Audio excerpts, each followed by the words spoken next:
Hello, everybody. Good day. This is Tracy Brown. I hope you're having a good one. I am just now getting going with our um, our Wednesday video, and we are going to talk about. And it's raining, so if you hear lots of thunder, that's what's going on. That's why I have the earphones in too. And then we're going to talk about the fear of fullness, and I see that as one of the number one things that gets people really stuck around. Taking the next steps and taking the leaps with their intuitive eating journey. And so I'm just here to, one, encourage you, and to two, to help you recognize that you're not alone, but there's some things we can do about it. I hope not to ramble and meander too much because I have a lot of things to say about this, but let's just jump in and get started. So it's interesting. And I think this is part of the conditioning that I would love you to look more deeply in for yourself right now, is that we're kind of taught that like overeating is just terrible. It's like the worst thing ever. So where do you think that comes from? Probably diet culture, right? That the idea that eating more than your, I guess, needs at that very second means that you're out of control, or that you don't know how to take care of yourself, or you don't care, or that, I mean, a lot of negative stereotypes, right? But on the flip side, we wouldn't see undereating as negative at all. In fact, we applaud each other for that. And there's a level of like we can step back and say, wow, that's a lot messed up. Not just a little messed up. It's a lot messed up. And then we have the power to make a choice about how we believe and what we feel about that. So from the diet culture perspective, we have been taught that overfull is bad.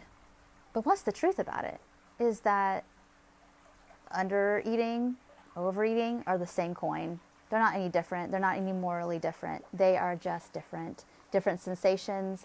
But we're all, if those happen, sometimes they happen on accident. Sometimes they happen on purpose. And we just want, if it's on purpose, we want to get clear about the motive for that. That's kind of, again, your second step is just recognizing, oh, I had that bias. Two, that, I'm not really trying to overeat. I'm just not all that grounded, or the food was so great, or I got really too hungry. So of course the pendulum had to swing and I got a little overfull. And so it's just really important to recognize, like, hey, people overeat for all kinds of reasons. It doesn't mean they're out of control, and it doesn't mean something negative. I want to say something about the fact that when we, a lot of that fear of overeating, it's not just about weight. Some people, that's their main fear. Like, if I overeat, that means I'm going to gain weight, which means I'm not going to be acceptable, and I'm not going to fit in.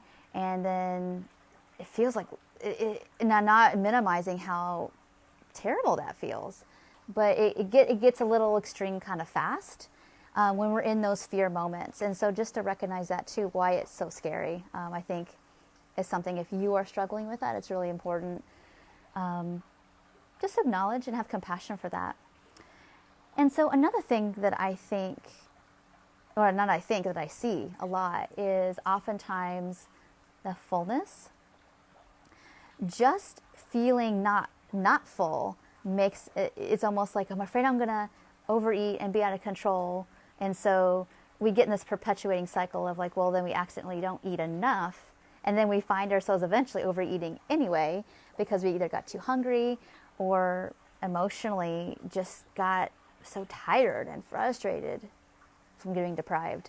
And so you can see how the fear creates all these other secondary issues where there weren't any if we were just like, fullness is fullness. Even getting a little overfull isn't the worst thing that's ever going to happen to us in our entire lives. We might be uncomfortable, or maybe we're not even that uncomfortable. It's just mentally we ate more than we ever allowed ourselves to do when we were dieting. So there's a lot of things there to consider as well. And lastly, again, because you all know I do trauma-informed work, is that the body has been the place where maybe overwhelmed is stored in you.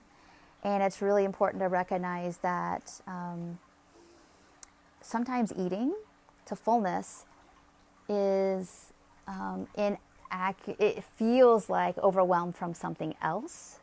it doesn't mean they're the same thing, but everything is just in such close proximity cellularly in our bodies that it can feel like the fullness is the fullness of too much, like too much overwhelm, dread, terror, just too much sensation, too much emotion.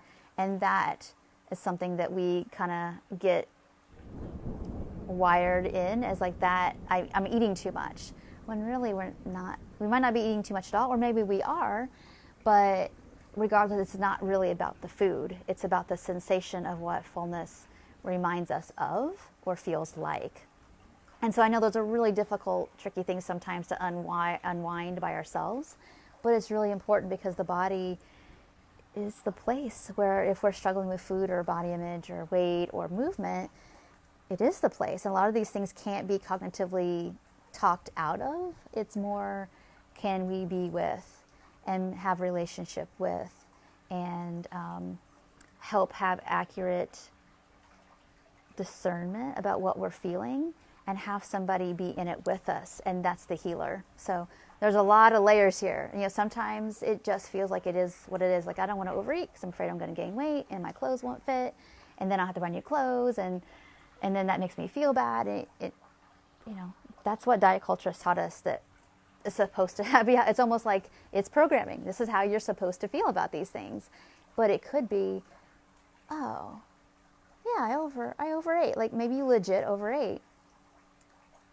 All it means is that, well, it'll be a while before I get hungry again. That's kind of the worst thing. And I know that's a hard shift, paradigm shift, that's kind of what it boils down to. And everything else is just our beliefs about it, our feelings about it.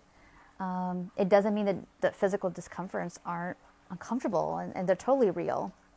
It's just that the value judgment about that is sometimes so high that it can feel emotionally really painful as well. So I hope this video just brings another level of, you know, thinking about this. So you might take some time to journal about like everything I talked about. Where do you stand at this point in your journey? Where do you see like there's some room for compassion or for some growth? And then think about, well, what needs to happen next? What needs to shift in what I'm discovering?